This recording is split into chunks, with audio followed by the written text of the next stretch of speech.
Semua mari kita mulai diskusi pada siang hari ini, belajar kita pada siang hari dengan berdoa terlebih dahulu. Berdoa sesuai dengan keyakinan dan kepercayaan masing-masing. Berdoa kami persilahkan.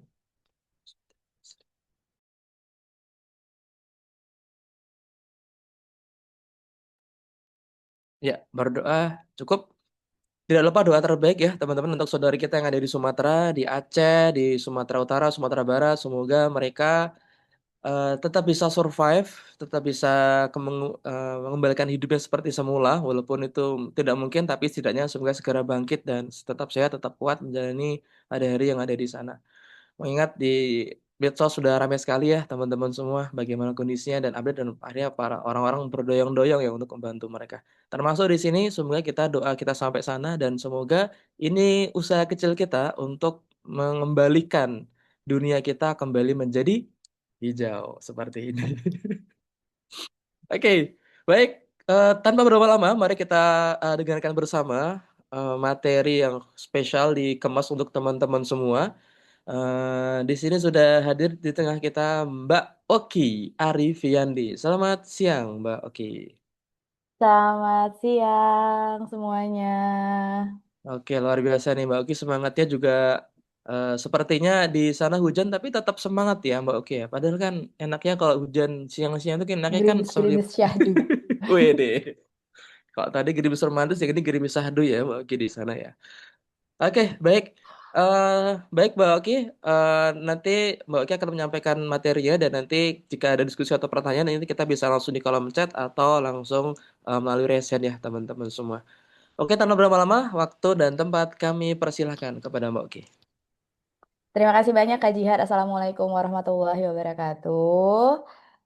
Selamat siang teman-teman semuanya. Terima kasih sudah hadir di rangkaian sosialisasi terkait tim apa dengan Green Jobs. Ini temanya hari ini terkait dekarbonisasi.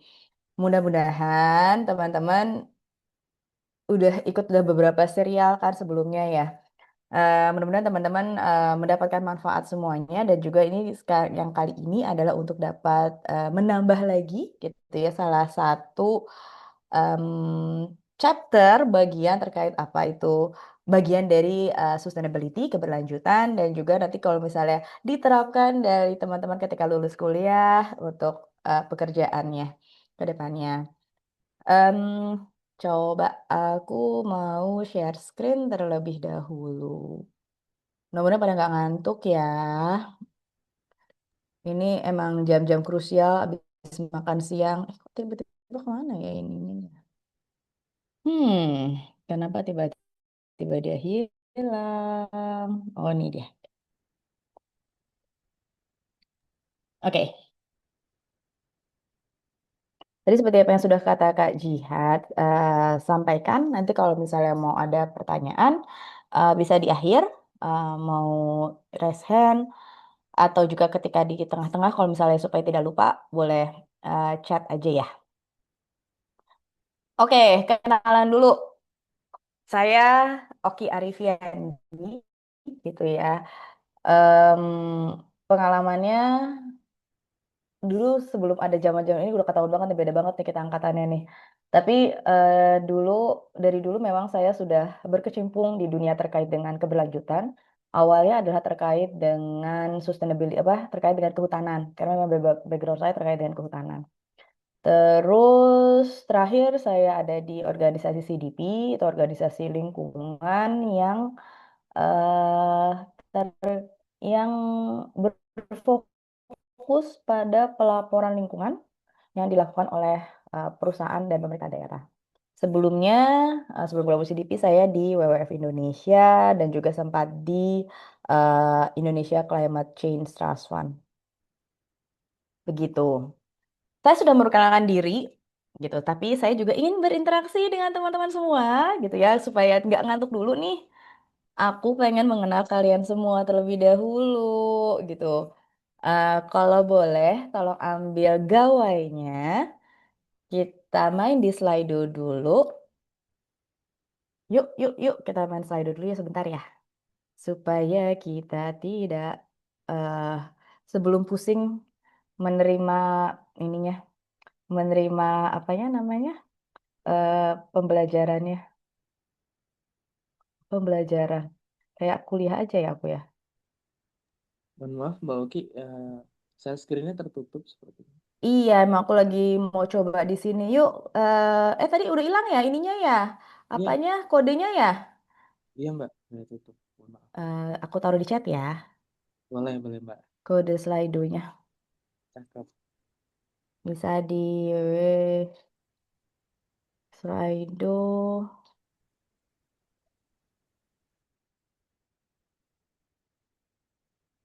Sebentar. Maafkan.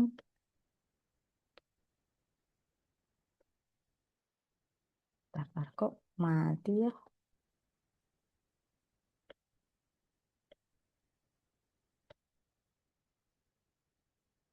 Coba, bisa diklik nggak?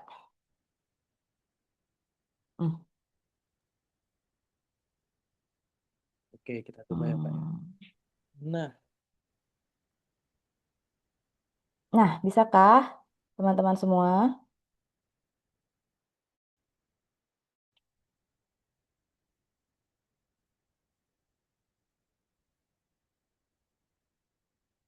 Hmm. Aku bisa coba nggak? Aku bisa kok. OTW Mbak, sebentar Mbak. Tempat saya internetnya ini agak Ah, lemot tuh Mbak. lagi hujan kali ya? Betul Mbak, sinyalnya basah. Sinyalnya basah, jangan dong. Nggak ada payung Mbak. Jadi Jangan basah dong, pakai sinyalnya basah. payung. Biar nggak terlalu itu. Aku coba share dulu yang jawabannya. Wow, Oseng Enoki. Jukut, aduh. Kenapa ini 385 ini jadi di copy ya? Jangan dong. Nasi Padang. Lagi puasa, Alhamdulillah. Sambal tahu. Tomatnya diapain ya? Hmm, dicemilin kayaknya. Kayaknya banyak ya makan nasi Padang ternyata ya.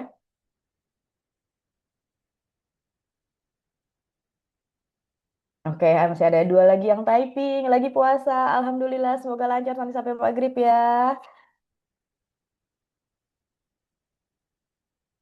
Sejujurnya aku hari ini puasa setengah hari sih. Oke, terima kasih banyak teman-teman semua. Masih ada satu partisipan typing. Ayam sayur. Oke, terima kasih banyak teman-teman semua. Jadi hari ini tem- temanya yang paling banyak nasi Padang ya. Padahal aku kira kemungkinan banyaknya makannya ini mie instan karena kuah-kuah dingin-dingin nih. Ternyata lebih senangnya di nasi Padang. Oke, oke. Terima kasih banyak teman-teman atas partisipasinya. Oke, kita lanjutin dulu ya ke tema hari ini. Hmm, oke. Hari ini saya akan berbagi. Saya tidak akan mengajarkan teman-teman semua. Saya yang berbagi cerita. Tapi jadi karena bagaimanapun juga ilmu itu kan selalu terus berkembang ya. Jadi saya yakin pasti teman-teman juga semuanya nantinya ke depannya juga pasti akan lebih mendapatkan sesuai dengan perkembangan teknologi yang ada. Gitu. Jadi saya yang pertama ini memberikan konsepnya dulu seperti apa. Terus statusnya saat ini bagaimana? Terus saya mengambil contoh adalah terkait dengan di perusahaan. Terus bagaimana secara gampang gitu, secara sederhana kalau kita mau mengukur jejak emisi. Oke, konsep dasarnya dulu gitu ya teman-teman semua. Eh, kita tahu perubahan iklim pasti ini udah mulai ya dari teman-teman semua ketika ikut apa namanya sosialisasi ini gitu ya kegiatan ini pasti udah berkali-kali pasti pertama kali ada terkait dengan perubahan iklim gitu perubahan iklim itu seperti apa sebagaimana terus sebenarnya apa saja yang sudah dilakukan oleh para pemangku pihak dari pemerintah dari perusahaan dari pemerintah daerah dari kita sendiri gitu ya bagaimana kita secara bersama-sama harus menjaga bumi ini untuk peningkatannya tidak melebihi 1,5 derajat Celcius gitu. Bagaimanapun juga ini adalah bumi kita satu, terus bagaimana kita menjaganya. Kita semua berkontribusi untuk kita berkontribusi dan juga bertanggung jawab terhadap tempat tinggal kita gitu. Jadi di sini gitu ya bisa dilihat yang dikeluarkan oleh Climate Action Tracker bagaimana cara-cara gitu komitmen-komitmen yang telah dilakukan para pemangku pihak gitu terutama dari pemerintah sendiri untuk menangkal perubahan iklim secara drastis. Atau juga peningkatan suhu bumi ini, gitu. Dari polisinya, terus sudah negara melakukan target, gitu. Perusahaan juga perlu melakukan target. Terus bagaimana kita mencapai hal itu semua. Lalu, seperti apa yang teman-teman lihat di gambarnya di sini adalah eh, mungkin teman-teman pernah mendengar terkait dengan kata-kata net zero gitu ya atau nol bersih itu sebenarnya adalah adanya kesetimbangan. Namun apa yang terjadi saat ini gitu ya sebenarnya titik keseimbangan ini belum tercapai di mana emisi yang dikeluarkan itu tidak seimbang dengan em, kemampuan bumi untuk dapat menangkap kembali emisi tersebut. Secara nalurinya gitu ya, secara naturalnya sebenarnya harusnya bumi memiliki kemampuan itu. Jadi apa yang dikeluarkan diserap kembali, gitu. Tapi karena aktivitas kita manusia dengan jumlah penduduk yang sudah semakin banyak gitu ya, aktivitas sehari-harinya gitu, ini yang ada di sisi sebelah kiri teman-teman bisa melihat bahwa jadi ketimpangannya itu sangat, tinggi gitu. Semua disebabkan oleh manusia tentunya gitu, dari operasional manusia. Tapi kemampuan gitu untuk menahan laju itu atau menyerapnya itu sudah tidak ada. Salah satunya adalah karena deforestasi yang sangat besar-besaran. Tuh, ketika kita melakukan perubahan lahan, buat dari hutan atau buat penambangan atau buat pertanian gitu, itu tidak dibarengi gitu ya. Apa yang diambil, apa yang dikeluarkan, apa yang dikonversi itu tidak sesuai dengan apa yang harus kita jaga kembali.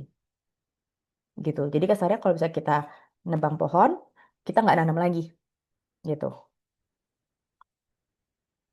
Atau tidak hanya sekedar menebang pohon ya, karena ketika aktivitas-aktivitas itu dilakukan, sebenarnya tidak semudah ketika menanam satu pohon, satu orang. Misalnya satu pohon, terus satu pohon yang kita tebang, satu pohon juga yang kita tanam. Tapi fungsi dari satu pohon yang sudah hilang ini, terkadang dampaknya lebih besar dari hanya satu pohon itu.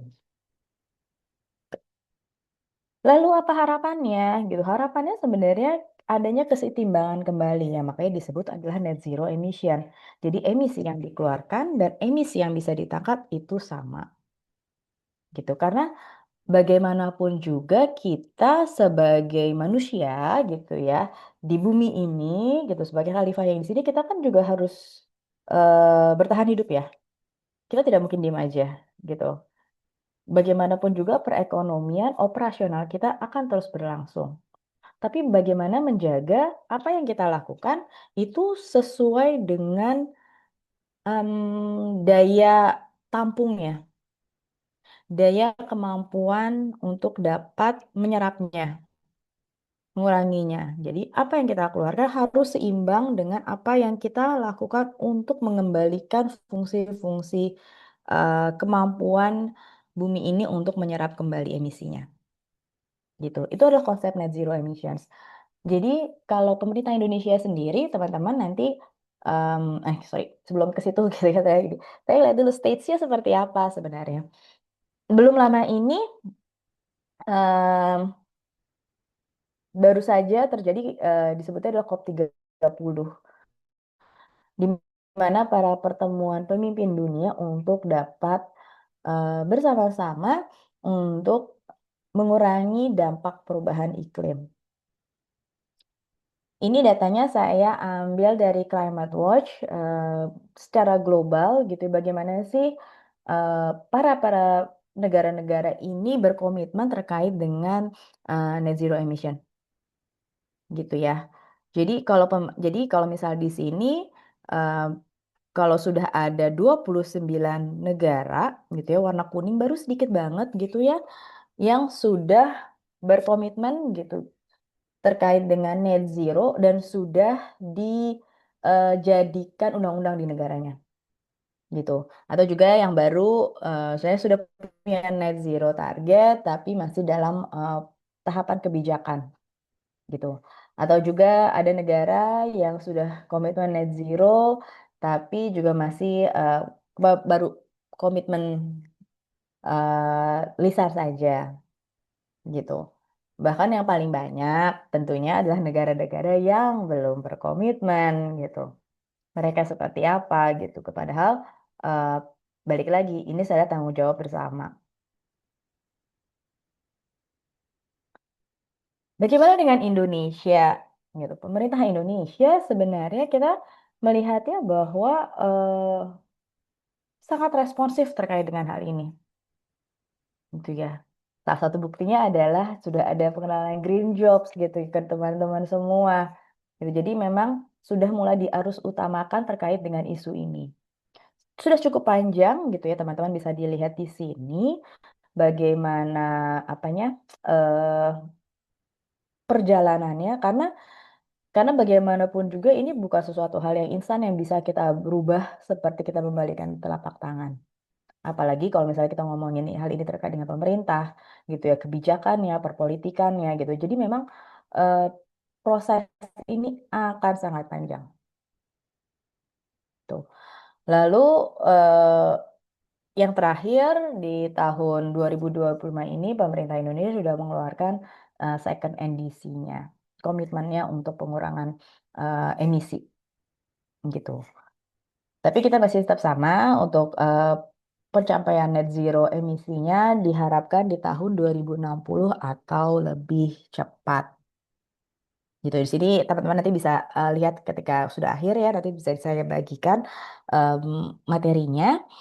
Jadi kita bisa melihat sebenarnya pemerintah Indonesia sudah cukup panjang dan komitmennya sudah cukup baik. Tapi bagaimana balik lagi, bagaimana kebijakan-kebijakan ini, komitmen-komitmen ini kita implementasikan, kita translasikan dalam bagian operasional atau kehidupan kita sehari-hari.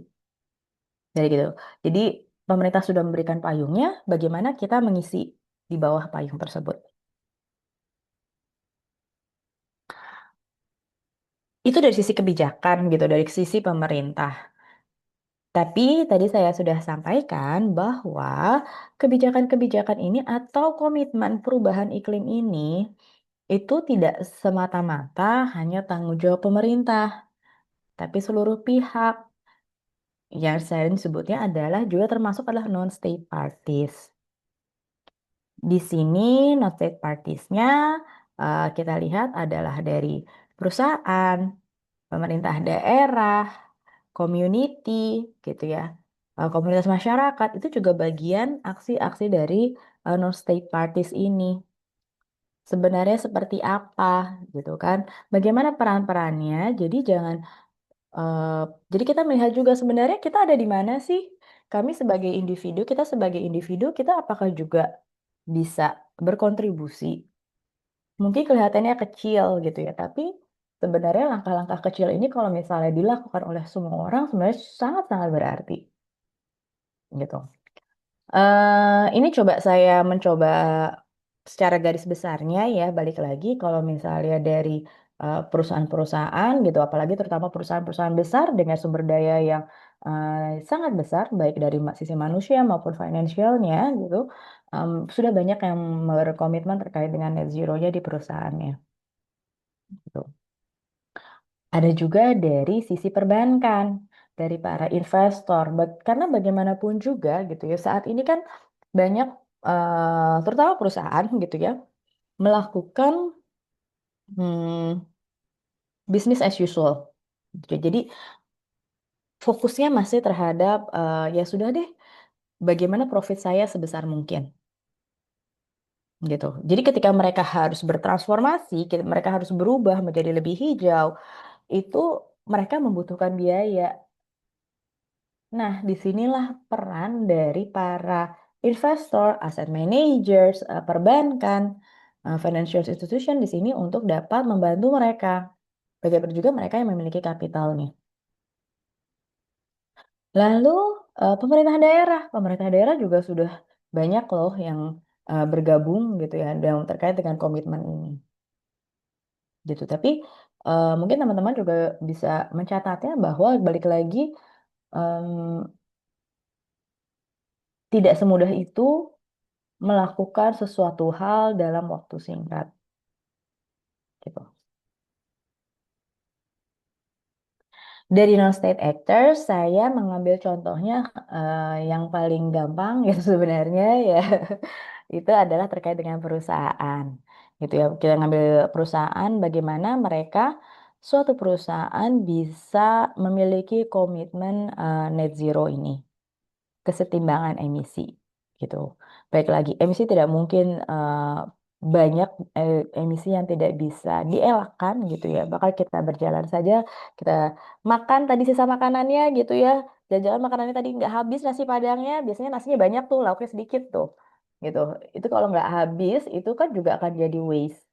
Gitu, jadi sampah, wow, itu emisinya juga banyak loh, gitu kan. Gitu, jadi itu perlu dipikirkan juga. Em, Kalau misalnya kita melihat dari perusahaan di sini gitu ya, gimana sih mereka harus memulai perjalanan mereka terkait dengan penurunan emisi dan mencapai net zero ini? Pertama adalah membuatnya sebenarnya skopnya seperti apa, ruang lingkupnya seperti apa. Ruang lingkupnya ini pertama kali adalah tadi emisi-emisi itu kan banyak ya jenis-jenisnya gitu. Yang paling banyak teman-teman dengar mungkin karbonnya berapa gitu. Tapi sebenarnya gitu eh, itu tidak hanya karbon gitu. Banyak apa namanya gas-gas lainnya dalam GHG itu. Gitu. Jadi tapi bagaimana kita memulainya? Paling mudah adalah yang kita lihat ada karbon dioksida terlebih dahulu gitu. Terus terus turun ya komitmennya lagi. Oke, saya sudah mulai ingin melakukan identifikasi baselining terkait dengan emisi yang saya keluarkan. Lalu saya mau ruang lingkupnya saya di mana nih? Apakah operasional saya saja? Apakah termasuk rantai nilai saya? Apakah produk saya juga atau hal lainnya? Gitu ya. Jadi kalau misalnya operasinya saja adalah tanggung jawab saya, perusahaan saya sendiri. Tapi kalau kita membicarakan mengenai rantai nilai gitu, itu adalah di luar perusahaannya. Misalnya kalau kita membeli, oke, saya memproduksi, saya rumah makan nasi Padang. Tapi kan saya harus eh, membeli daging sapi, saya harus membeli ayam, saya harus membeli daun singkong, segala macamnya. Inilah saya membeli ini dari pihak lain. Inilah yang disebut salah satunya bagian dari rantai nilai saya. Saya harus memperhatikan rantai nilai saya. Ini saya mengambil daging sapinya dari mana? Saya mengambil ayamnya dari petani mana? Gitu. Apakah dia jadi masuk dalam rantai pasok saya? Apakah saya sudah memulai memikirkan itu atau saya baru mau memikirkan warung nasi Padang saya aja dulu satu nih? Gitu. Jadi ada tahapan-tahapannya juga. Balik lagi, tidak bisa singkat hal ini. Lalu strateginya, gimana nih? Saya mau pertama, paling pertama yang paling dasar ya, pokoknya di sebelah kiri nih yang paling awal-awal nih dasar nih. Emission reduction. Saya mau mengurangi emisi saya dulu aja deh. Saya karena tadi kan cuma operasi saya dulu nih, saya belum mikirin value chain saya. Aduh, banyak pusing deh saya gitu kan. Emission reduction saya dulu. Oke, pertama kali apa? Saya mungkin eh Paling gampang itu ada listrik, pemakaian lampu. Kalau sudah selesai, toko saya tutup, saya matikan deh itu lampu. Udah nggak dipakai lagi. Apalagi dapur, saya matikan. Jadi saya ingin mengurangi dulu deh tagihan PLN saya per bulannya, gitu. Nanti mulai lagi, mau negative emissions ya seperti apa, berkembang lagi carbon finance ya, apakah saya mau mulai berjualan karbon atau juga mau terkait dengan perhitungan emisi saya yang dikaitkan dengan keuangannya, gitu. Time frame-nya, tata waktu, apapun yang kita lakukan pasti harus punya target tata waktunya kan ya. Kalau misalnya teman-teman menabung mau beli MacBook baru gitu kan, pasti pengen tahu, oh saya pengen nabungnya dalam 1 tahun ke depan nih gitu, dalam short term aja gitu, atau saya mau bikinnya lebih panjang lagi, long term saya, oh saya mau nanti mau beli rumah. Jadi waktu-waktu itu kita ketika mengisi target, kita menentukan aktivitas kita apa saja, strategi kita apa saja, kita harus sesuaikan dengan tata waktunya gitu. Jadi apapun itu yang kita lakukan harus sesuai dengan tata waktunya, dan juga kembali lagi gradually kita meningkat ke hal-hal yang lebih tinggi lagi. Itu scope-nya. Lalu bagaimana sih salah satunya gitu ya terkait dengan net zero standard di perusahaan? We call it salah satunya yang kiblatnya adalah terkait dengan kita sebutnya Science Based Target Initiative. Jadi kita ingin mengurangi emisi, suatu perusahaan itu tidak semerta-merta hanya bilang, oke saya cuma mau ngurangin 100 ton karbon dioksida dalam 5 tahun gitu. Em, apakah itu sangat berarti gitu ya? Apakah dengan eh, besarnya perusahaan saya itu memang segitu atau juga seharusnya lebih tinggi gitu. Makanya dibuatlah namanya framework gitu ya, bantuan terkait dengan Science Based Target Initiative. Jadi kita menyesuaikan bahwa untuk penurunan atau targetnya penurunan emisi ini untuk mencapai net zero itu harus sesuai dan dapat berkontribusi kepada pencapaian komitmen 1,5 derajat Celcius ini. Di sini teman-teman bisa melihat ada grafiknya, di mana yang pertama adalah set waktunya dulu, gitu ya. Set near term. Near term itu adalah sampai tahun 2030 ya teman-teman. Just yang ternyata sekarang udah bulan Desember, 5 tahun lagi gitu. Nggak terasa, nanti teman-teman 5 tahun lagi udah bekerja di mana nih, atau punya usaha apa nih, gitu kan. Mudah-mudahan sudah bisa menerapkan prinsip-prinsip ini nanti ya. eh jadi bagaimana kita ingin mencapai komitmen kita di 2030. Lalu yang lebih jauhnya lagi adalah sebenarnya harapannya 2050 ini adalah skenario sudah tepat tercapai oleh semua perusahaan. Yang ketiga adalah eh, beyond value chain mitigations, dan yang keempat netral residual emissions. Jadi di mana kayak teman-teman itu ketika suatu perusahaan gitu ya, ketika mencapai penurunan emisi, karena kita mendorongnya dengan Science Based Target Initiative adalah pertama kali ada dilakukan penurunan operasionalnya, penurunan dengan usaha sendiri. Ketika yang kita mencapai Beyond Value Chain Mitigations, itu namanya adalah ketika eh, operasional kita sudah mentok nih emisinya, tidak bisa dikurangin lagi. Seluruh daya upaya kita sudah keluarkan. Nah, ketika nomor tiga ada beyond value chain mitigation, ketika kita melakukan misalnya, teman-teman mungkin sudah mulai mendengar adanya perdagangan karbon, gitu. Kita menaikkan karbon offset di tempat lain, gitu. Tapi ketika melakukan carbon offset harus dipastikan terlebih dahulu bahwa daya upaya suatu perusahaan sudah maksimal, sudah sampai titik maksimal sehingga dapat melakukan carbon offset untuk mengurangi halnya lagi untuk menjadi net zero-nya gitu. Hmm. Terus tadi kita sudah ngomongin framework-nya, terus elemen-elemen kunci yang harus kita perhatikan gitu ya. Terus sebenarnya apa sih yang harus diperlukan data-datanya gitu ketika harus ngomongin dari tadi ngurangin apa ngurangin emisi nih gitu kan. Emangnya emisinya apa sih gitu. Ini secara singkat saja gitu ya, kira-kira apa saja data yang dibutuhkan. Pertama-tama adalah scope 1, 2, dan 3 emisinya harus dihitung terlebih dulu.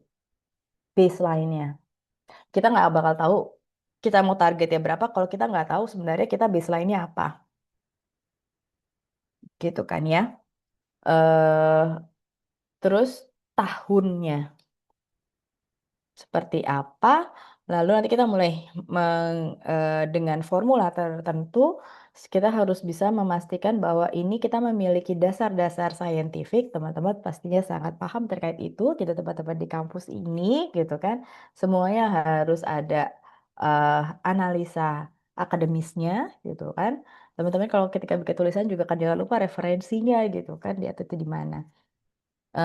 Ini juga harus diperhatikan semuanya.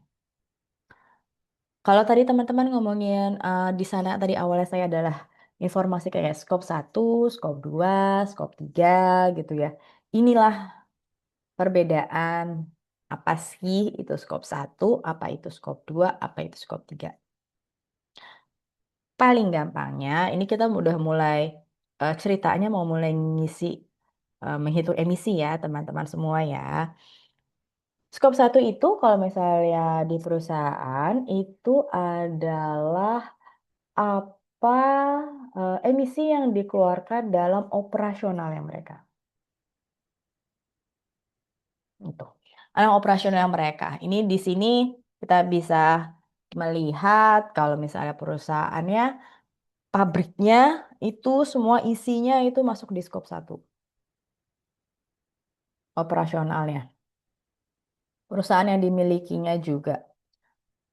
Kalau skop 2 itu biasanya terkait dengan, kelistrikan. Kalau di Indonesia gampang karena kita kan cuma punya satu single source ya, PLN, jadi ini masuk skop 2. Nah, yang agak ribet gitu ya, itu adalah skop 3, indirect, yang tadi saya bilang itu sudah masuk di value chain-nya gitu. Di value chain teman-teman semua dari perusahaan ini apa aja gitu ya.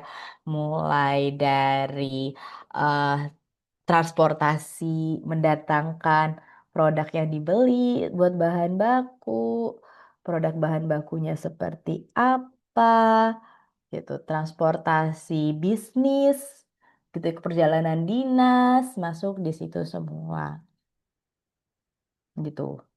Kalau misal ini kan untuk perusahaan pada umumnya ya. Nah, tapi yang menarik adalah kalau kita ngomongnya terkait dengan lembaga jasa keuangan, investors, asset managers, perbankan. Ini mereka memiliki data yang emisinya itu sangat berat di skop 3. Kenapa? Karena kalau misalnya skop satunya direct, biasanya itu mereka hanya perkantoran biasa, ya teman-teman. Tidak seperti pabrik yang mesinnya banyak gitu, yang menghasilkan emisi ya seperti apa, ada perlu pembakaran, ada perlu pemotongan gergaji misalnya, atau pengeringan dan segala macam assembly atau apapun itu peleburan, itu kan masuk dari skop 1 kalau perusahaan-perusahaan seperti itu, pabrik-pabrik seperti itu. Tapi kalau misalnya perbankan di bank ya kantor biasa aja, listrik, air, kamar mandi gitu kan, fotokopi lah gitu lah paling itu. Nah, mereka direct di scope 3-nya. Apa? Karena mereka melakukan pembiayaan kepada perusahaan-perusahaan lainnya gitu. Di sini teman-teman bisa melihat indirectnya ada investment-nya seperti mereka. Jadi eh, sangat berpengaruh gitu ya, karena ketika perbankan gitu ataupun financial institutions ya pokoknya ya semua lembaga jasa keuangan yang lainnya itu eh, memberikan pinjaman atau modal kepada perusahaan lainnya. Di situ di mana mereka mereka perlu em, memikirkan gitu ya. Mereka meli screening yang sangat jelas bahwa perusahaan yang mereka biayai itu seminimal mungkin memiliki dampak terhadap lingkungan. Semakin misalnya mereka membiayai perusahaan yang melakukan deforestasi atau mereka membiayai perusahaan tambang yang emisinya ampun-ampunan gitu, nauzubillah min dzalik gitu kan kita melihatnya. Nah, ini akan menjadi tanggung jawab perbankan tersebut gitu. Itu akan masuk di skop tiganya mereka. Tapi ini ya saya juga eh, membicarakan faktanya juga ya teman-teman gitu. Ini sesuatu hal yang sangat sulit dilakukan semuanya. Rata-rata umumnya perusahaan baru sanggup di skop satu. Gitu. Perusahaan-perusahaan besar juga biasanya ke skop satu. Skop 3 mereka belum keseluruhan biasanya. Baru sebagian-sebagian aja. Eh, terus juga misalnya mungkin kalau teman-teman usahanya misalnya ya nanti kita adalah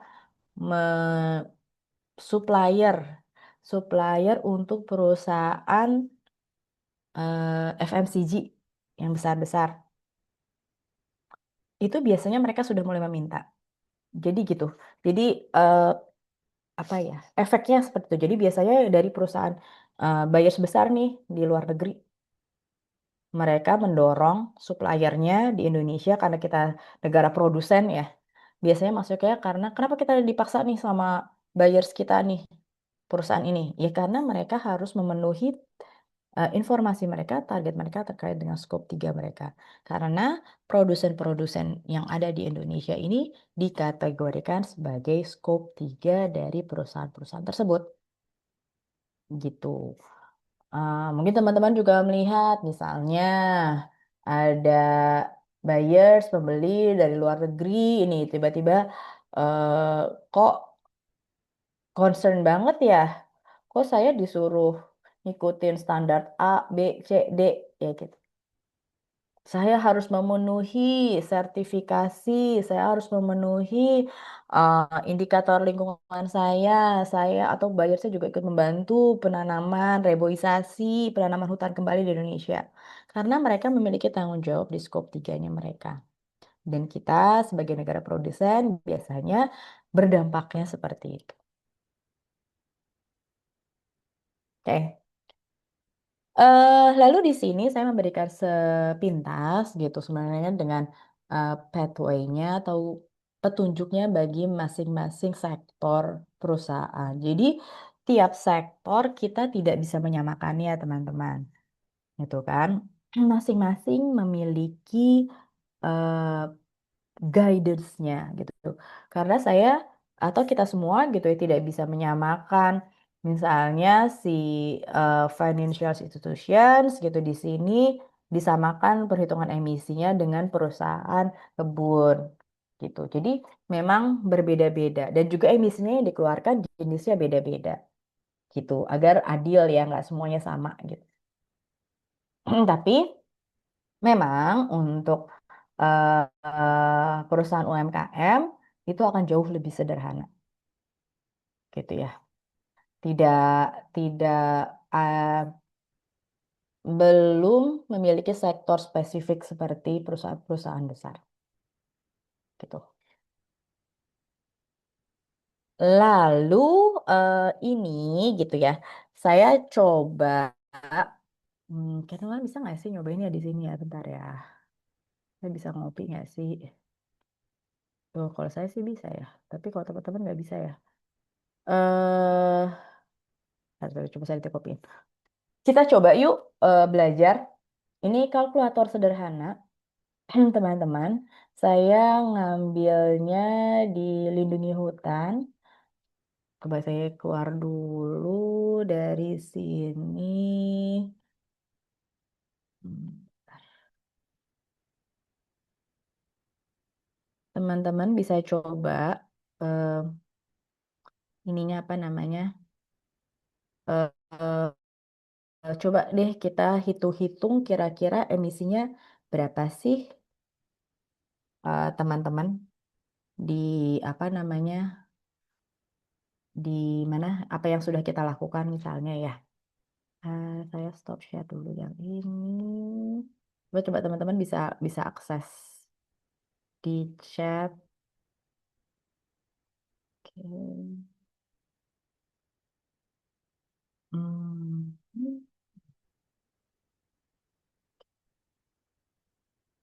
Saya share screen lagi. Oke.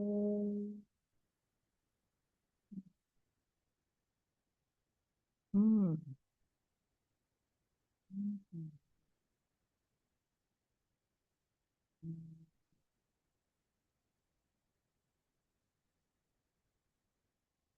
Teman-teman kelihatan nggak? Mudah-mudahan kelihatan ya.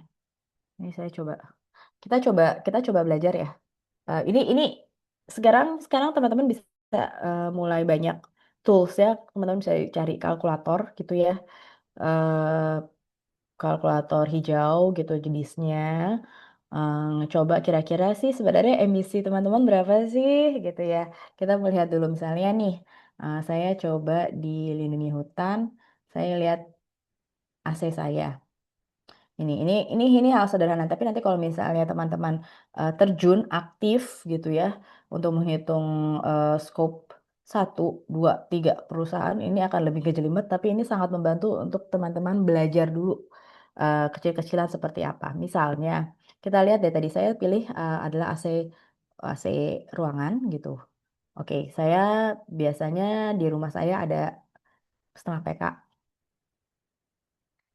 Ada berapa nih gitu. Kalau teman-teman di kosan gitu, misalnya tinggalnya di saya satu ya, satu gitu. Durasinya per jamnya, misalnya teman-teman baru menyalakan AC setelah maghrib tuh sampai subuh itu berapa tuh dari jam? Biasanya kita bilang dari jam 8 deh, per 9, 10, 11, 12, 1, 2, 3, 4, 5. Itu aja udah 9 jam. Oke, 9 jam. Terus dalam sebulan berapa berapa hari gitu. Misalnya saya tinggal di kosan hanya 5 hari dalam seminggu karena Sabtu Minggu saya pulang ke rumah orang tua saya, misalnya itu berarti saya ada sebulan itu ada 20 hari gitu.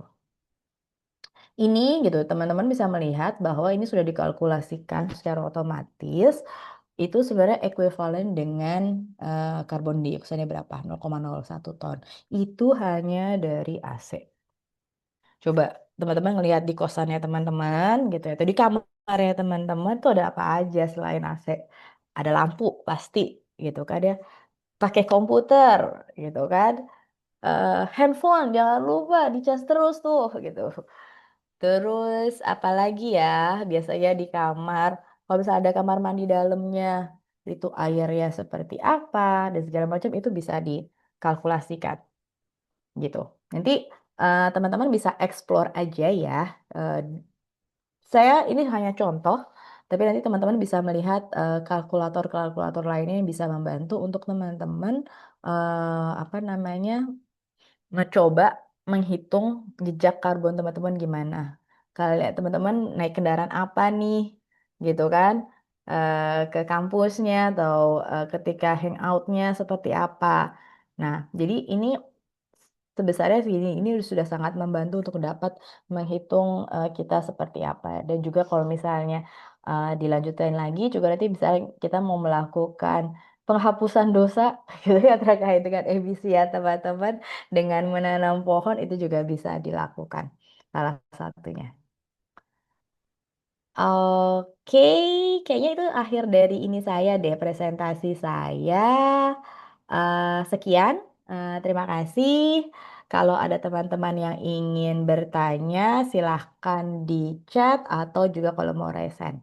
Saya kembalikan ke Kak Jihad.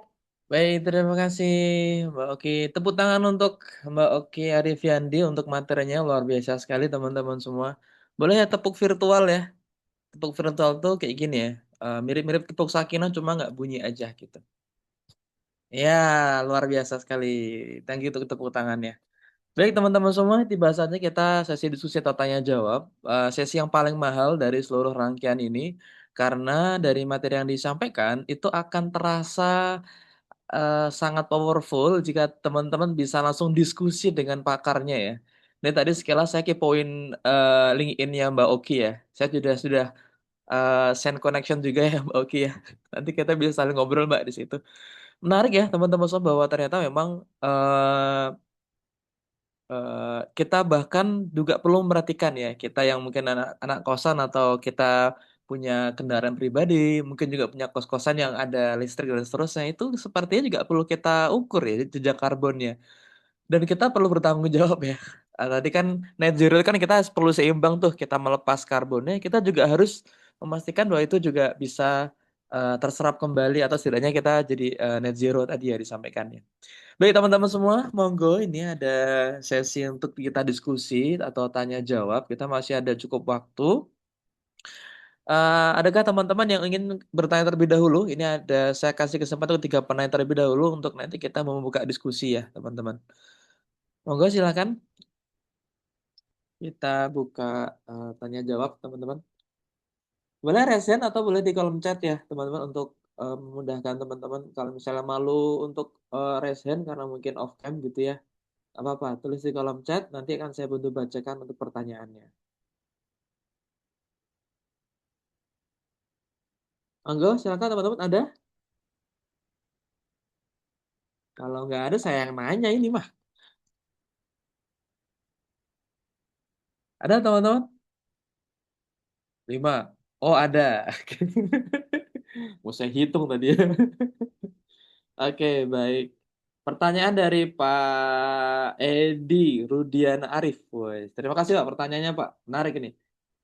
Buatkan bagaimana rumus kalkulasi untuk skala rumah tangga. Wah, ini menarik nih Pak Edi. Jadi kalau tadi kan baru AC ya Pak Edi ya. Itu baru AC. Belum di rumah tangga mungkin ada listrik, ada lampu, rice cooker nyala terus, kulkas juga pasti nyala, nggak mungkin nggak nyala ya. Belum lagi alternatif yang lain yang itu akan menghasilkan karbon gitu ya. Nah, gimana ya cara ngitungnya? Mungkin Mbak Oki, monggo silakan langsung Mbak Oki. Eh, sebenarnya paling mudah tadi coba cari kalkulatornya aja Pak Edi. Saya waktu itu nggak salah menemukan juga di beberapa platform kayak Jejakin, itu juga ada gitu di platform. Jadi banyak sebenarnya mencoba sekarang sudah banyak platform-platform yang dapat membantu mempermudah kita em, menghitungnya. Apalagi kalau misalnya karena banyaknya sebenarnya buat industri ya, misalnya udah UMKM skalanya.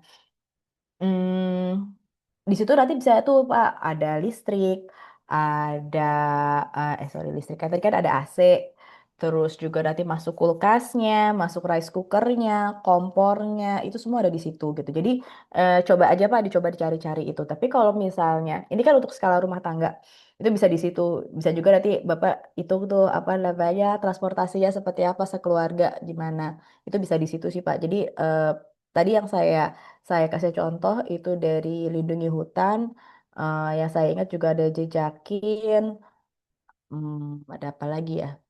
Aduh pokoknya banyak banget deh Pak, jadi bisa di situ. Coba-coba. Kalau nggak salah ada pokoknya ada tipe-tipenya, ada pokoknya nanti jenis elektronik yang digunakan apa? Rice cooker atau yang jenis digunakan lagi kulkas seperti apa itu ada tinggal masukin aja itu cukup mudah dan teman-teman ini gitu ya para developer-developer ini sudah sangat memudahkan gitu, terutama kita bagi yang ingin memulai belajar perhitungan terkait dengan emisi-emisi. Begitu Pak Edi. Oke, baik. Terima kasih, Mbak. Oke, begitu ya, Pak Edi ya. Semoga cukup kejawab nih, Pak Edi. Ini karena mungkin kalau Bapak adalah Bapak rumah tangga, sepertinya juga punya punya kewajiban untuk menghitung ya, Pak. Karena kalau bukan kita yang peduli, lalu siapa gitu ya. Di rumah ya akan mengukur itu gitu ya. Ini menarik sekali tadi ya. Terima kasih. Siap, sama-sama Pak Edi. Baik Bapak Ibu, ini yang pertama. Pertanyaan kedua, silahkan, monggo. Ada lagi kah yang Bapak Ibu ingin ditanyakan?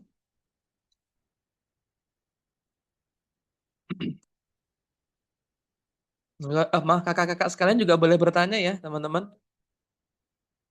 Ini untuk memastikan kita sudah cukup memahami begitu ya. Monggo silahkan. Kalau tidak ada, saya bertanya nih Bapak Ibu. 5, 4, 3, 2, tetot. Baik, saya yang bertanya kalau begitu ya Bapak Ibu ya. Baik, Mbak Oki, izin bertanya nih Mbak Oki.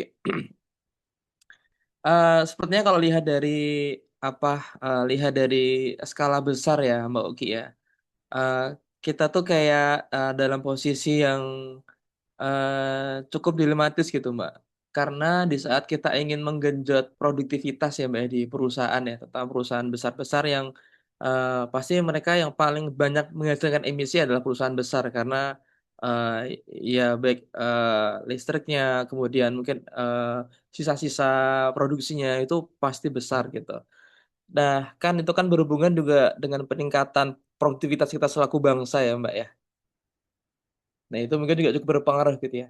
Lalu gimana nih Mbak, kita langkah kecil kita yang sebenarnya kita mungkin mahasiswa, mungkin juga akademisi gitu ya, untuk melihat eh, the big picture ya dari kondisi ini, eh, apa nih Mbak langkah strategis atau langkah paling yang bisa kita lakukan untuk langkah dekarbonisasi tadi, Mbak? Oke.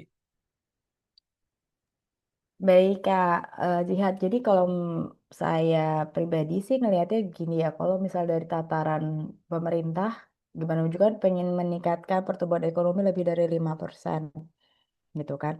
Eh, Bagaimana kita mencoba, kalau dari tataran nasionalnya gitu, kita bagaimana bahwa kita memastikan bahwa kebijakan-kebijakan yang ada gitu ya, peraturan terutama dengan eh, keuangan berkelanjutan, sustainable finance yang sudah dikeluarkan oleh um, panduannya oleh OJK gitu ya. Katanya sudah ada taksonomi hijaunya, saya rasa kan sudah apa namanya di materi-materi sebelumnya terkait dengan sustainable finance sudah ada gitu kan. Nah, bagaimana hal itu pertumbuhan ekonomi itu sejalan dan juga mengikuti kebijakan dari keuangan berkelanjutan ini gitu. Jadi green pathway-nya tetap dijaga gitu. Guidelines-nya, risiko dan opportunities-nya harus tetap mengikuti dari green pathway yang sudah ada. Lalu, bagaimana kalau misalnya kita turunkan lagi, translasikan gitu, kita sebagai individu gitu ya, bukan pemegang keputusan nasional gitu yang besar, tapi buat minimal untuk keputusan keluarga atau keputusan pribadi. Kalau saya melihatnya adalah bagaimana kita melakukan konsumsi yang bijak gitu. Bagaimana kita memilih misalnya produk-produk yang ingin kita gunakan gitu kita beli. Kasarnya adalah kalau tadi saya bilang skop satu, skop 2, skop 3, skop satu kita ada di rumah gitu ya.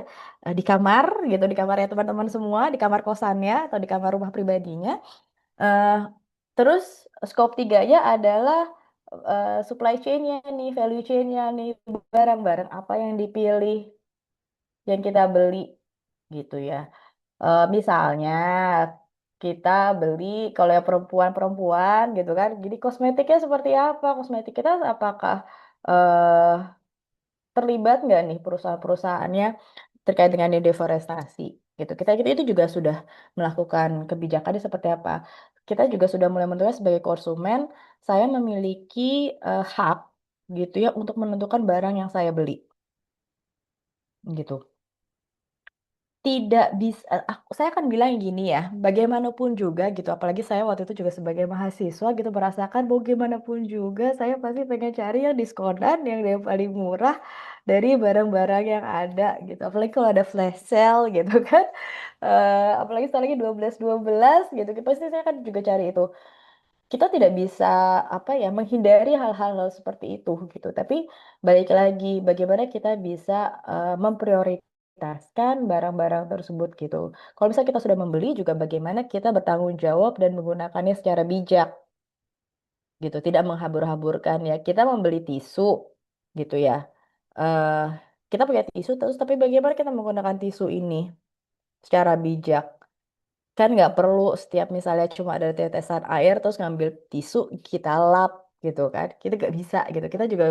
Kita punya namanya teknologi handuk atau kain lap gitu ya, atau sapu tangan gitu ya, yang bisa kita pakai berkali-kali. Jadi kalau menurut saya bagaimanapun juga gaya hidup hijau itu eh, sangat berpengaruh gitu. Pemilihan barang-barang kita, gaya hidup kita, terus transportasi yang kita gunakan itu adalah langkah-langkah kecil kita untuk dapat membantu proses dekarbonisasi ini.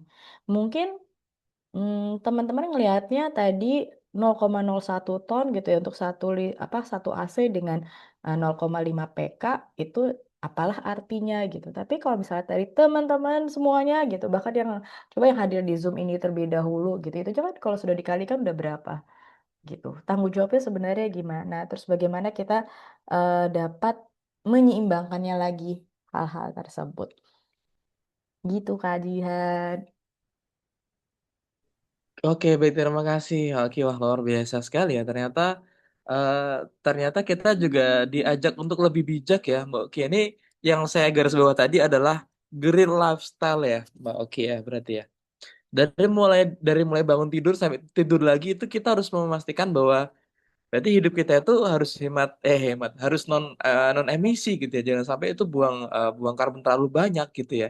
Karena kalau misalnya nanti pada akhirnya kita milih produk yang melakukan diversifikasi, penebangan hutan atau misalnya eh, penambangan liar yang pada akhirnya itu hasilnya kita konsumsi gitu ya. Pada akhirnya kita juga akan pro pada perusahaan-perusahaan yang melakukan itu. Jadi kita perlu membuat mereka rugi ya dengan tidak membeli produknya. Mungkin kurang lebih begitu ya, Mbak Oki ya.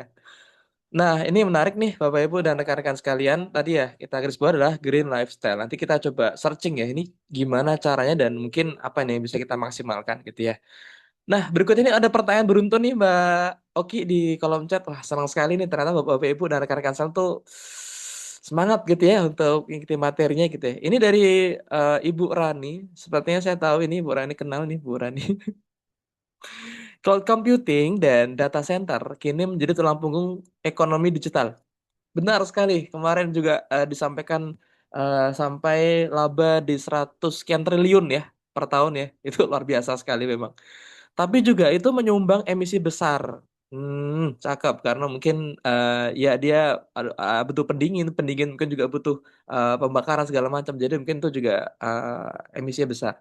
Apa langkah konkret yang bisa dilakukan agar infrastruktur digital juga ikut bertransformasi menjadi low carbon infrastructure? Hmm. Pertanyaannya keren sekali, Bu Rani. Monggo silakan, Mbak Oki. Rasanya ini sulit sekali Bu Rani. Aduh, iya. Ini lebih ke Em, ini tantangan sih buat Mbak Sebagai Oki. tantangan ya, berarti kalau misalnya ada peluang-peluang ini pasti juga tantangannya tidak terjadi gitu. Langkah konkretnya seperti apa gitu kan? Gimana pun juga sekarang era kita didorong untuk menerapkan era digitalisasi. Terus lalu cloud computingnya seperti apa? eh ini memang akan perlu apa ya, didetailkan gitu ya.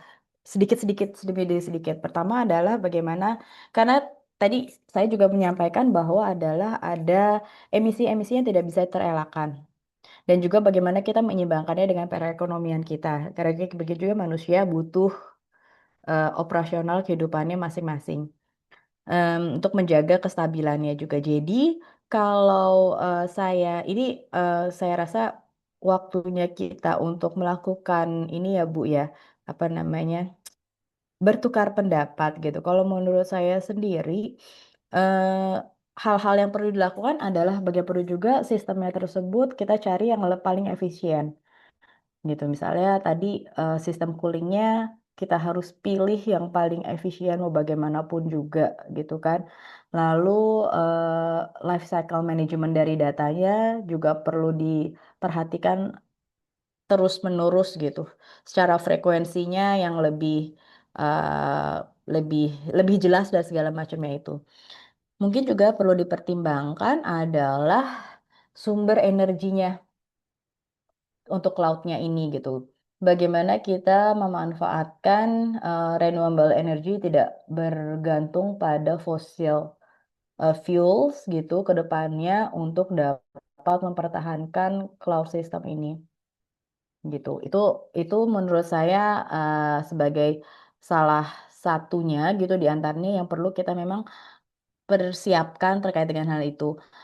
Saya sendiri, saya nggak tahu ya mungkin Bapak dan Ibu juga lebih lebih paham atau lebih lebih mengerti apakah dari sektor ini gitu sudah melakukan sudah memiliki guidance-nya. Kalau dari science based target aja belum belum belum ada gitu.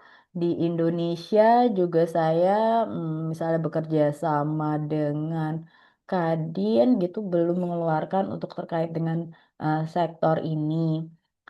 Jadi, yang waktu itu sudah saya coba lakukan adalah terkait dengan untuk eh, kegiatan green building untuk perusahaan konstruksi dan juga untuk UMKM gitu. Jadi memang eh, saya sepakat dengan Bu Rani gitu ya. Nanti kalau misalnya memang ini kita maksudnya dengan era digitalisasi ini memang sangat penting untuk kita dapat mendorong gitu ya sistem ini menjadi yang lebih ramah lingkungan jadi yang lebih hijau gitu sih Bu.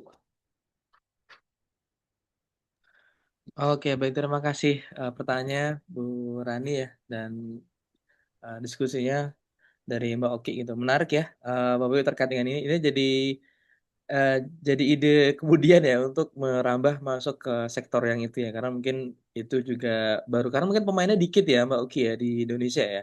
Kalau Iya, di iya, belum terlalu banyak. iya di Cina itu sampai ada yang dia itu menanam server itu di dalam laut gitu. Hanya untuk Mm-mm. mengurangi emisi terkait dengan itu ya, apa namanya pendinginnya ya, pakai air Iya, langsung. berarti kita harus mulai bicarakan lagi tuh penangkapannya seperti apa nantinya. Iya, walaupun itu berisiko di Indonesia kan mungkin kan banyak laut tapi kan banyak gelombang ya. Iya. Itu sangat berisiko juga. Agak Jadi sensitif yang ini ini. teknologi juga harus dimainkan ya berarti ya oke ya untuk menjaga ini. Baik, terima kasih diskusinya menarik sekali ini. Nggak ada habisnya kalau emang bahas-bahas gini ya ternyata Bapak Ibu. Baik, berikutnya ini dari UIN, Cyber Syekh Nurjati Cirebon dari Mbak Anis Satus. Assalamualaikum Kak, izin melihat fenomena yang terjadi saat ini, terutama terjadi di Sumatera atau bahkan daerah lain yang belum terekspos. Tolong bantu kita untuk meyakinkan diri kita bahwa kegiatan-kegiatan kita ini walaupun secara skala terlihat kecil, misal di rumah tangga gitu, tapi akan mampu menjadi sumbangsih yang luar biasa untuk bumi kita. Oh ini sepertinya saya nangkap nih, maksudnya ada kekhawatiran gitu ya, bahwa apa yang kita lakukan yang cuma kecil di level rumah tangga ini kayaknya nggak ada dampaknya gitu bagi skala besar gitu, apalagi ya mungkin di rumah apalagi dampaknya bagi lingkungan gitu ya.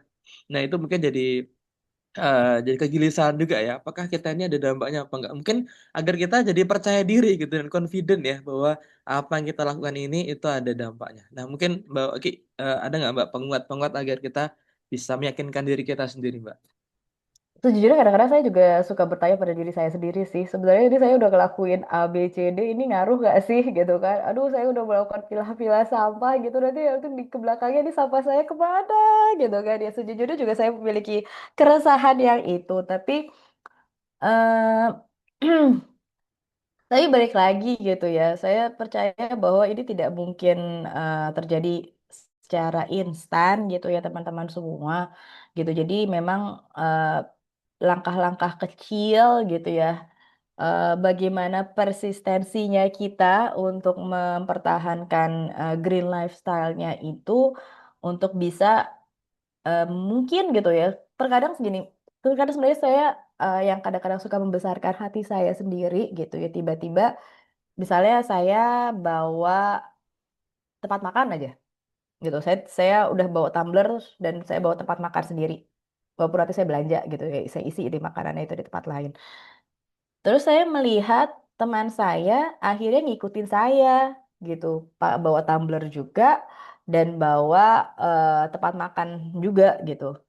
Menurut saya itu eh, saya suka GR aja gitu ya. Kali-kali emang dia ngikutin saya gitu. Padahal mungkin juga dia enggak gitu ngikutin influencer gitu ya di TikTok gitu. Cuma kayaknya hal-hal seperti kecil yang itu yang menjadi dorongan saya juga untuk dapat mempertahankan dan dapat menyebarkan ilmu-ilmu tersebut gitu.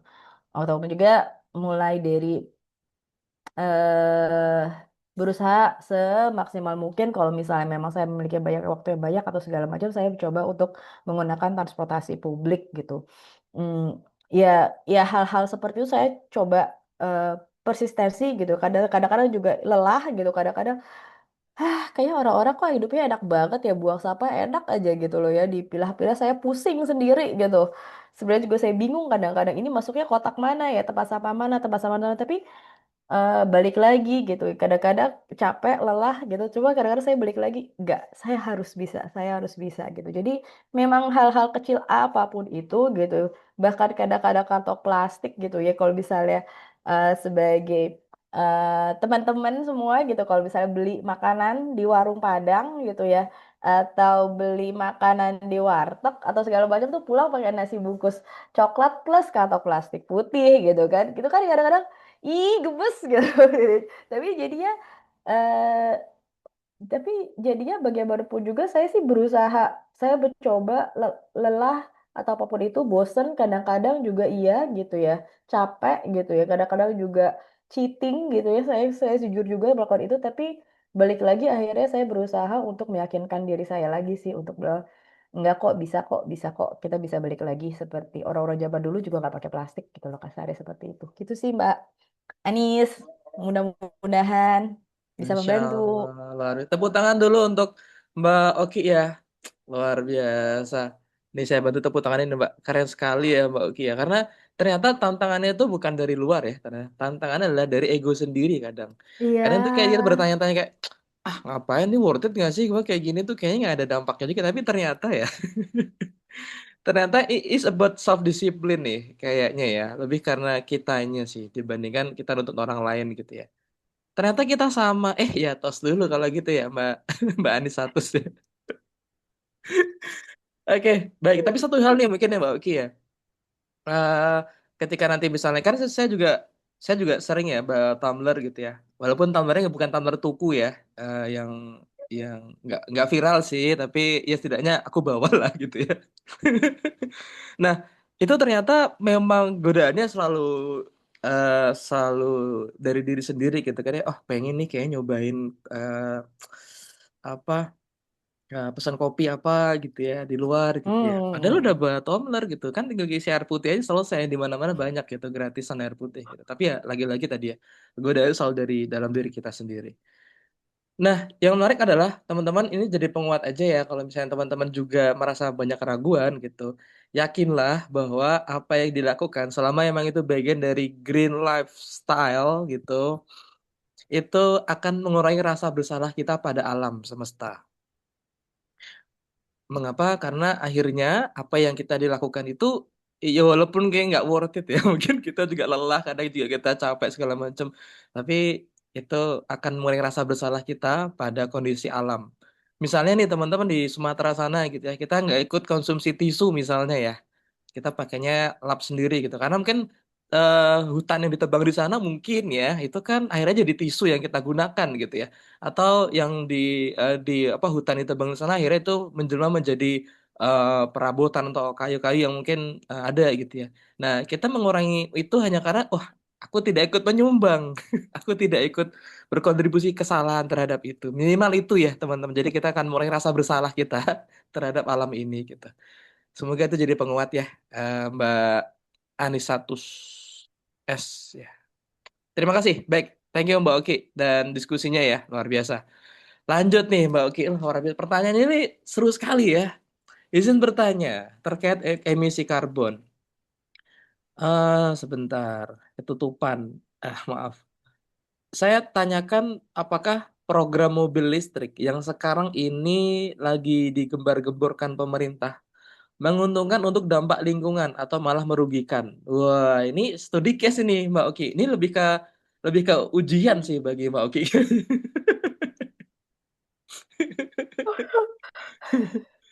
Padahal di sisi lain, untuk menghasilkan biji nikel, kobalt, sebagai bahan pembuat baterai listrik, hutan di tempatku Halmahera itu tengah rusak parah. Yang saat ini pemegang konsensinya Bedawe Nikel. Dan di sini salah satu kawasan industri pabrik dan smelter pemurnian biji nikel. Terima kasih Bu Oki. Wah, ini real case ini, Mbak Oki. Nah, monggo, silakan Mbak Oki.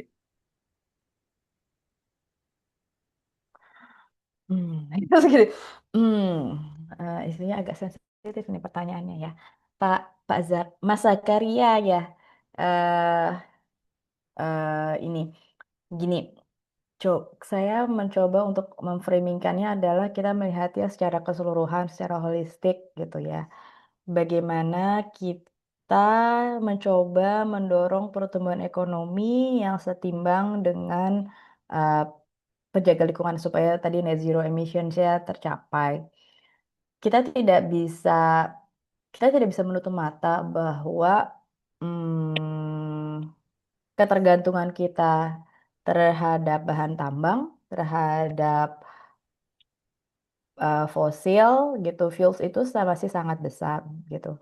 Jadi perubahan transformasinya memang membutuhkan waktu dan juga bagaimana kita mencoba mencari alternatif-alternatifnya yang dikembangkan secara bersamaan gitu ya. Terkait dengan listrik gitu kan, dengan mobil listrik di mana kita melihat bahwa kemudahan-kemudahan banyak yang dikeluarkan oleh pemerintah gitu kan, mendorong dengan listrik, mobil listrik, motor listrik. Teman-teman juga tahu bahwa pajaknya rendah gitu ya daripada mobil yang umumnya gitu, yang berbasis bahan bakar fosil. Eh, saya melihatnya, mencobanya adalah bagaimana hal ini bisa diseimbangkan. Saya sangat sedih gitu ya melihat tambang yang terjadi yang untuk nikel karena sekarang permintaan untuk baterainya itu sangat besar. Yang kemarin juga sempat isunya mencuat di Raja Ampat gitu ya. Itu bisa merusak banyaknya ekosistem gitu, biodiversitasnya hilang, fungsinya juga hilang gitu. Tapi kita juga coba mendorongnya adalah gitu, bagaimana bagaimana kita bisa menyeimbangkan apa yang sudah dosa kita sudah buat gitu ya, untuk dapat lebih meminimalkannya dan juga mencari penggantinya gitu ya supaya bisa eh, apa namanya bisa fungsinya bisa setidaknya bisa kembali lagi. Mungkin Pak Zakaria, Mas Zakaria gitu ya, Kak Zakaria ini eh, merasanya saya bicara sangat klise gitu ya di sini gitu ya. Gimana? Karena memang tidak akan mudah gitu ketika apa yang sudah dikeruk terus dikembalikan lagi, dan mungkin juga itu akhirnya apa namanya eh, tidak dikembalikan lagi gitu. Banyak yang sudah terjadi gitu ya ketika sudah dikeruk gitu ya, ya udah akhirnya jadi kolam banyak gitu ya. Tapi bagaimana kita secara bersama gitu, masyarakat mulai lebih melek gitu ya, lebih aware terkait dan ini, dan terus mendorong bahwa pemulihannya juga harus terjadi dengan semaksimal mungkin. Begitu, eh, Mas Zakaria. Oke, baik. Terima kasih Mbak Oki untuk diskusinya ya. Begitu nggih, Pak Zakaria Suronoto ya dari Halmahera Tengah ya. Ini karena nih real case langsung ya, jadi mungkin sangat terasa ya di lapangan seperti apa. Tapi dari diskusi tadi menunjukkan sebenarnya masih ada harapan ya. Walaupun ini masih terus mencari formulasi yang tepat gitu ya, agar nantinya solusi yang ada itu juga tepat gitu penggunaannya. Karena emang ini mungkin tidak hanya di Halmahera ya, di daerah lain yang cukup viral itu. Sebutlah misalnya di Iya, Morowali begitu ya.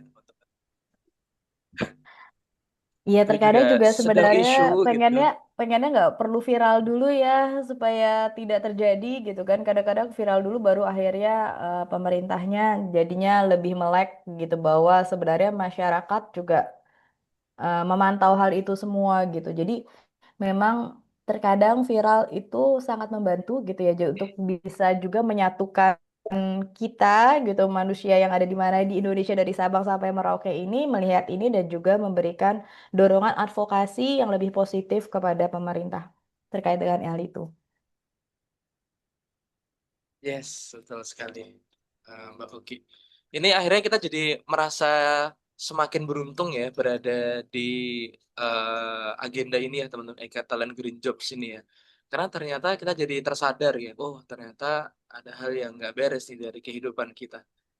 Terutama dari bagaimana kita mengelola negara ya, negara kebijakan terutama yang tidak begitu fokus untuk ini gitu ya.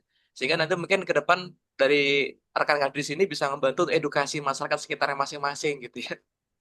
Untuk nanti ya jadi tidak sekedar ekotalent, mungkin eco fighter kali ya, atau apa eco green advocate gitu ya untuk ngebantu Green banyak. Advocate, Eko Katalis, apalagi ya? Wush, Jadi Masya semuanya. Allah, luar biasa, keren sekali. Mantap. Baik, terima kasih Pak Oki dan Pak Zakar untuk diskusinya. Baik, Bapak Ibu ada lagi yang ingin tanyakan, ini pertanyaan listnya sudah habis di sini. Oh, ada lagi. Woi, ini Bu Rani nggak puas kayaknya.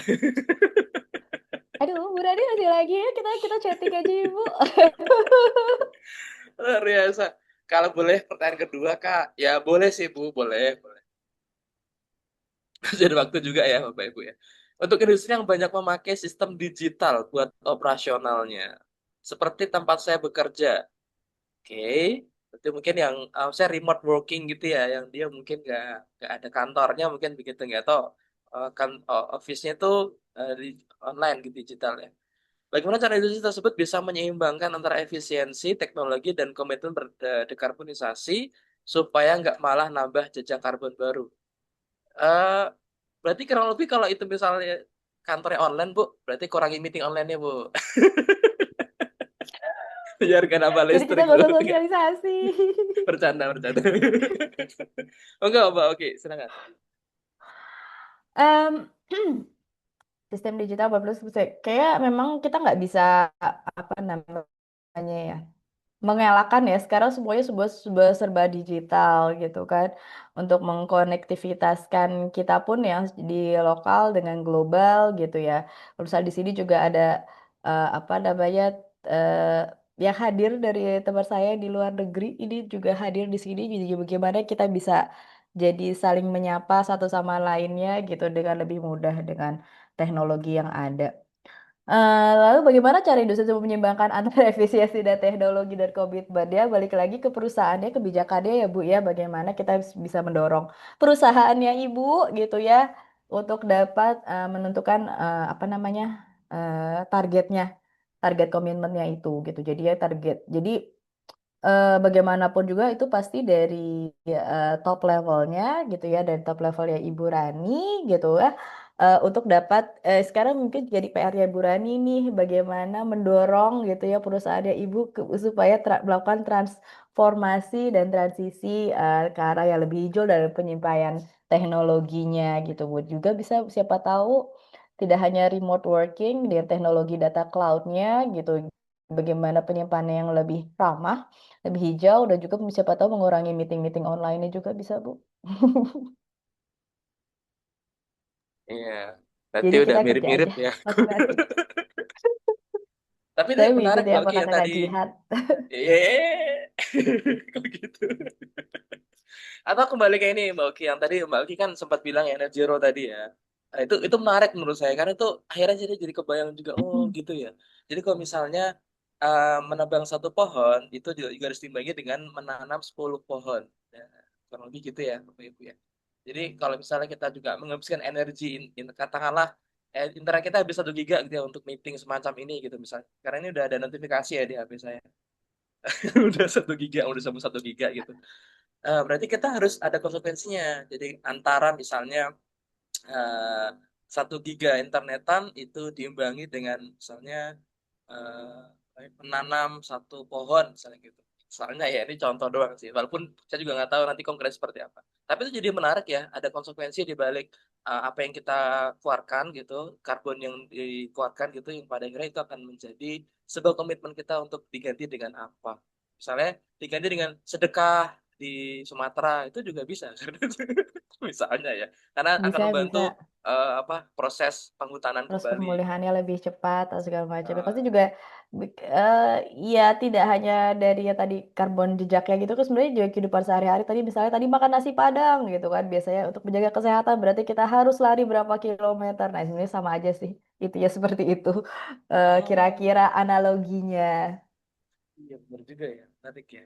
Ya berarti meeting 1 jam sampai 1 kilometer langkah kaki. Gitu. Itu. Iya, misalnya berarti oh ya berarti saya harus pulang jalan kaki ke rumah gitu misalnya. Oh, aduh. Mikir lagi deh, nggak usah meeting deh kalau gitu. Aduh, saya juga lagi mikir nih hujan nih soalnya.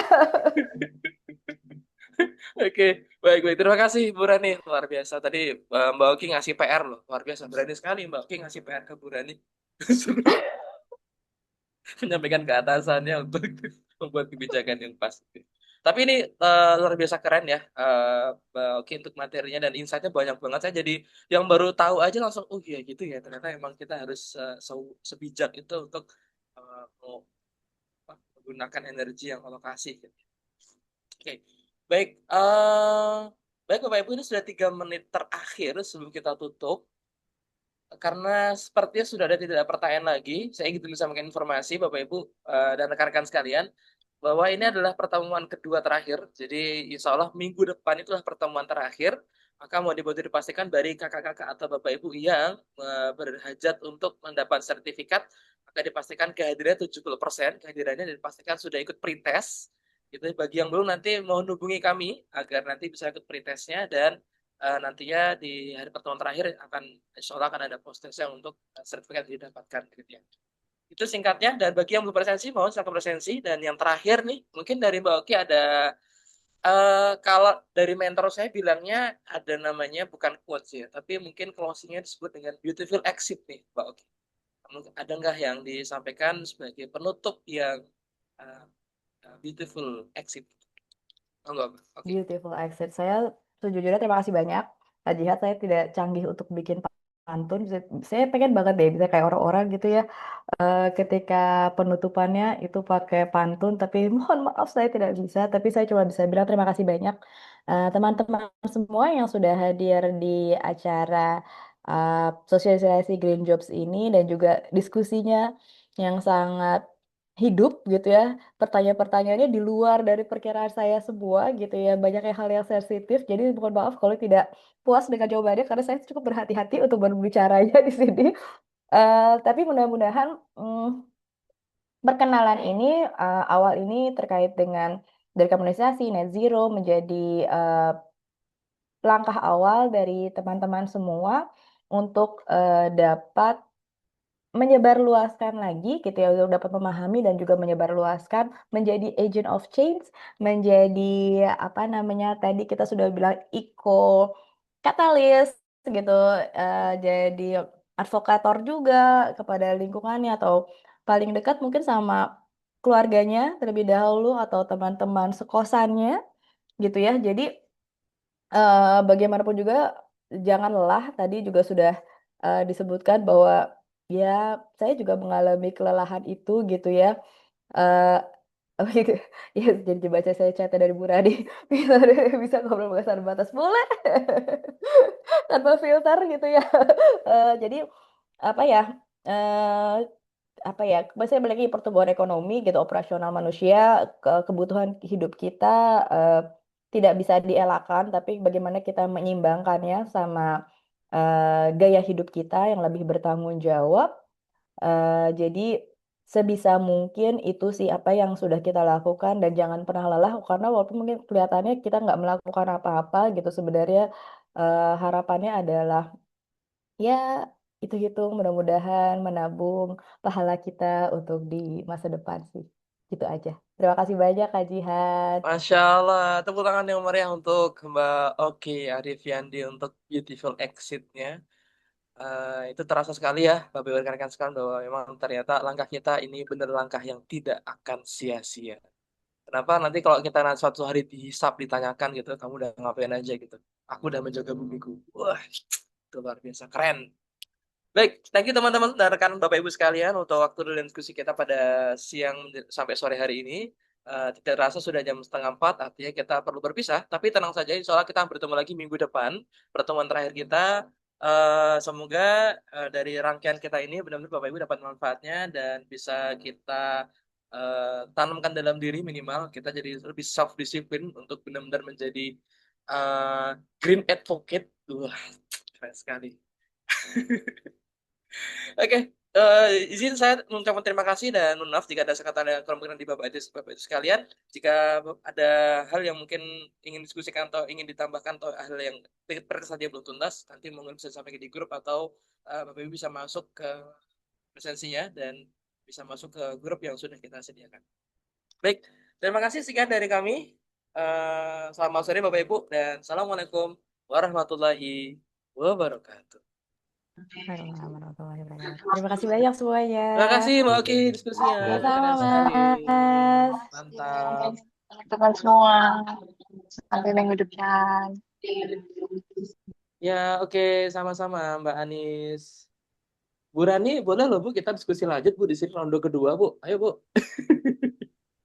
Ruang digitalnya. Ayo Bu, sini Bu. Makasih banyak.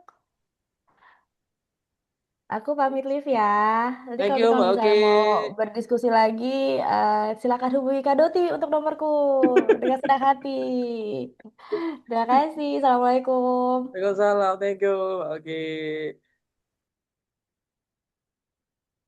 Terima kasih Pak Zakaria.